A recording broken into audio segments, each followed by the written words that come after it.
今日はアクアに乗っています。2021年にデビューした2代目アクアです。この車に乗ってまず思うことは TNGA が年々進化しているなと思う次第でございます。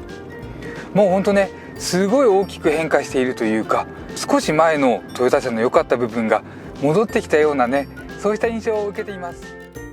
今回は素敵なネーミングにキューンときちゃうアクアです。試乗して感じた長所短所を一言で表すと、得意なのは低速時の乗り心地とゆったりしたハンドリング、そして十分な燃費性能。現代との比較じゃなくてコンパクトカーとして良質だと思いました。逆に苦手と感じた点もいくつかあって結構メリハリ効いています。動画中で述べていますので読み取っていただければと思います。ではアクアの得意科目、具体的な乗り心地から見ていきます。アクアに試乗してまず思ったのは、低速時に硬さを感じない乗り心地です。もう完全に予想を裏切られる形で想像以上でした。速度は20キロから30キロ。本当の低速時、路肩の段差を越えただけですとか、マンホールの蓋を踏んだ時に分かる良さ。低速時の乗り心地が重視された車って今多くはね、軽自動車になっちゃっていますから貴重です。このあたり大雑把に例えてみますと、200万円くらいのトヨタセダンとして存在していたプレミオとかアリオン、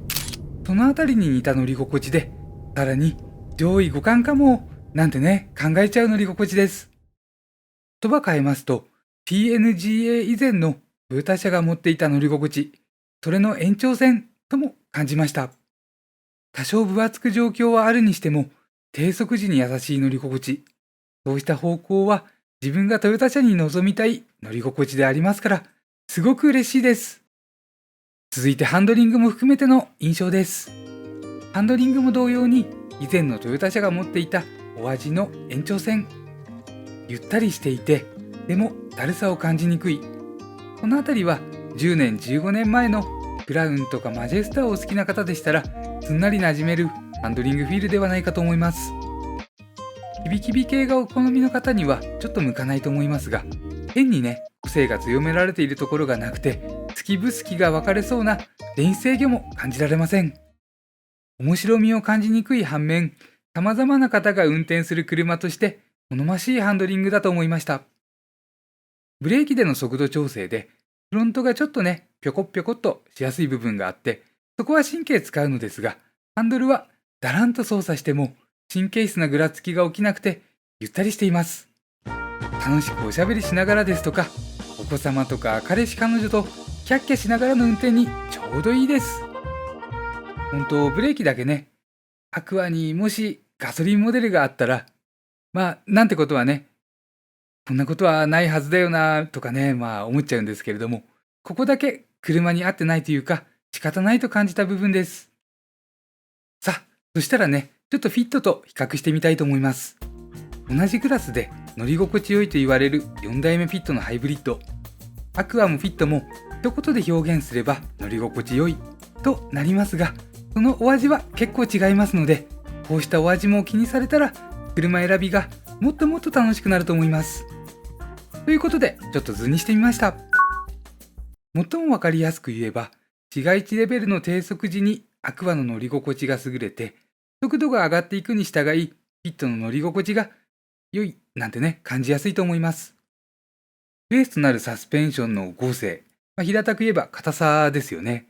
この硬さ、フィットの方が硬いと思われますので、硬いけどしっとり重厚感と表現したくなるのはフィットです。そうした特徴によって得意な速度域に差が出ると感じます。その代わりね、ちょっとボディや車体、シャシーからね、カチャンカチャンと響いてくるのもが多いのもフィットの方だと思います。で、ここもね、また表現変えると、国産車的な良さを持つアクアに対して輸入車的、欧州車的とも表現したくなるフィット、そんな印象です。リアシートはどっちも同じような乗り心地ですが、スペース的な部分と着座姿勢、それから座面のクッション性でフィットが優れます。アクアだって狭いってほどじゃないんですけれども、比較しちゃうとね、どうしてもこうなっちゃいます。アクアの内装で取り上げたい点を挙げていきます。まず一番大きなところで言うとインパネのデザインですね。この車どうしてもねヤリスと比較したくなっちゃうところがあって、その分ね変に期待してなかったんですけれども、結構立派に見えます。個性的な部分でねエアコンの吹き出し口とかちょっとね好み分かれるかもしれませんけれども、立派で、あとねすごい小さく感じるんですよね、車が。いい意味でですね。体に馴染む感じで運転もしやすいです。ハンドルもねなんとなく径が小さく感じてね、初めて乗った時からもうすごいいい印象でした。でこのハンドルで言うとね少し面白いところがあって、これ円形で D シェイプなどね特徴的な形ではないのですけれども、上が広くて下が狭くて邪魔になりにくいです。これね円形に見えるんですけど、回してみるとねここの隙間がですね、こっちの方がね大きい感じですね。で円に近いのでね運転中変に気になったり嫌な感じは全然ありません。で、メーターですね。液晶部がそれなりにね中央部大きくて表示も大きいです。でシフトセレクターのレンジと速度計はかなり大きく表示されています。この辺ね下に染みやすいと思います。ステアリングスイッチは最近のトヨタ車風ですね。右に ADAS 系、左に各種設定のボタンです。で燃費系のリセットなどはここで行いまして、トリップメーターのリセットはね、もしくは切り替えはメーターの中から飛び出ているボタンで行う感じです。でここでですねヤリスとの比較で言うと室内のね作りの違いを挙げたいです。まずフロントシートはアクアは圧迫感があります。A ピラーこれですね、これがかなり寝ていて傾斜していてドライバーに迫ってきています。でその分ねフロントウィンドウも同じようにこう寝ていますので、バックミラーがねやっぱこれもドライバーにちょっと近い感じですね。ここもヤリスとの比較で言うとこちらはねシンプルです。ヤリスはねすごいかっこいいんですけれど、その分こうドアハンドルね握るとき間違えちゃうような時がありまして、こっちはね逆にシンプルで間違いにくいです。でじゃあ中央いきますね。中央はエアコンはねオートのボタンもほんとワンタッチ、結構手応えあってねかっちりした押し応えです。冬場はねエアコン切っておくと、燃費に効いてきますので、曇った時だけ押す感じでね、これ結構大きくね独立してボタンがあります。マニュアル操作の部分はここねかなり手応えがあって、硬いっていうんですかね、しっかりした押し応えがあります。もしかしたらね個体差かもと思っちゃうぐらいの強い反発力ですね。でシフトセレクターです。右下が D の右上がリバースで P のスイッチが独立しています。ニュートラルはこれだと入んなくて、メーターに指示が出ますね。ホールドしてくださいとのことです。この車ブレーキホールドないので、信号待ちでねブレーキから足離したいときはこれですかね、もしくは P ですかね。で続いてドライブモード、これはノーマル、エコ、それからこの車ですとパワープラスという表記になってます。スロットルの踏んでいく時も敏感になって、離す時もブレーキ減速力が強くなるような感じですね。そこに快感ペダルと呼ばれる機能が合わされています。続きましてはハイブリッドのパワートレーンやブレーキで感じた部分です。加速感とか燃費については他の動画で再三取り上げていますので、今回はブレーキについて述べさせてください。アクアに限ったことじゃなくて、例えば 2500cc のトヨタ式ハイブリッドでもそうなのですが、ブレーキはちょっとね神経を使います。正確には滑らかな減速、滑らかに停止をしたいと考えた際に神経を使います。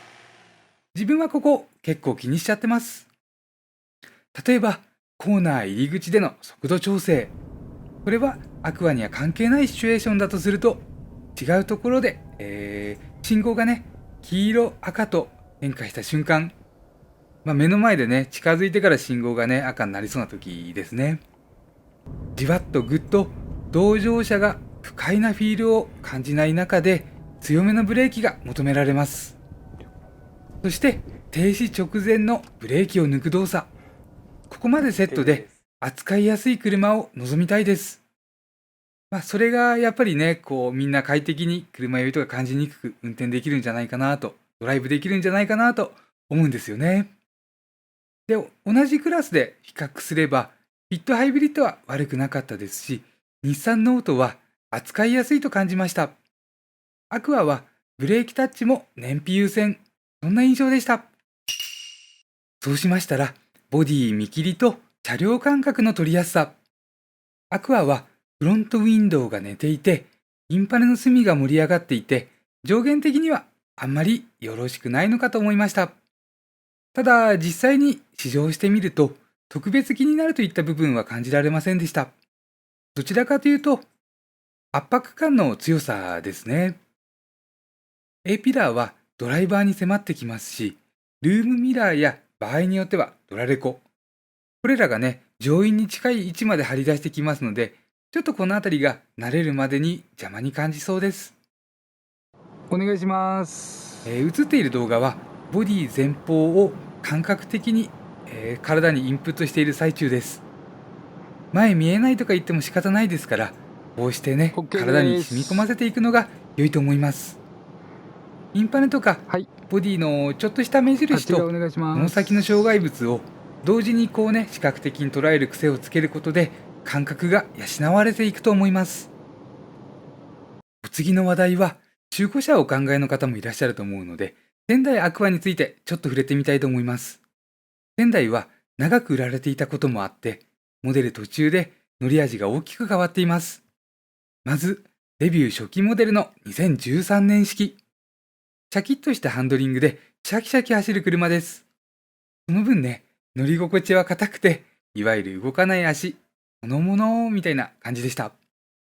でもこれが燃費一辺倒ではない魅力とも言えますし、揺れにくい車がお好きな方でしたら、次の後期型より合っているのかなと思います。ただね、現行と、それから後期、初期、この中でね、ブレーキのタッチや扱いやすさは一番悪いのかな、苦手かなとも思います。で、続いて顔つきが変わった、仙台の後期型アクア。試乗したことがあるのは2017年式です。こちらは乗り味が大変身していて、超がつくほど柔らかい足回り、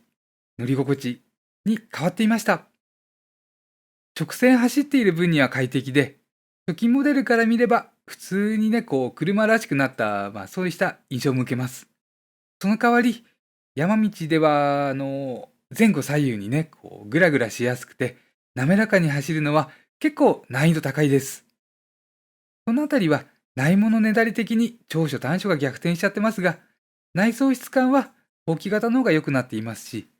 ピーピーしたハイブリッドシステムの電子音、電子ノイズ、そういった部分も減って、静粛性も向上していると記憶しています。今回の大きな声じゃ言えない話は、リアシートに関する部分です。ヤリスより広くなって、でもちょっと居住性が重視されているのか、それとも逆なのか、悩む部分があります。シートの着座姿勢と窓ガラスの位置的には、身長大きい方に合っているのかと思いますが、それだと頭上が厳しいです。逆に小柄な方ですと、シート座面のね、太もも裏への攻撃性とか、ガラスの位置がね、少し厳しいかなと思います。こうした部分から、平均身長を基本に、少し体型を選ぶリアシート、こんな気がしました。あとね、素朴な疑問という動画で取り上げさせていただきましたが、リアのドア内張りにカップホルダーが見当たりません。見落としてないとすると、なんでかなと理由が気になります。それでね、アクアのリアシート、上下方向の揺れに対する乗り心地は悪くない点を強調させてください。ですので、シート表地が変わるグレードですと、また印象異なるかなと存じます。助手席から見たインパネはこのような感じです。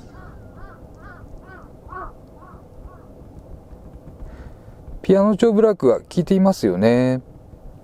いい感じだと思います。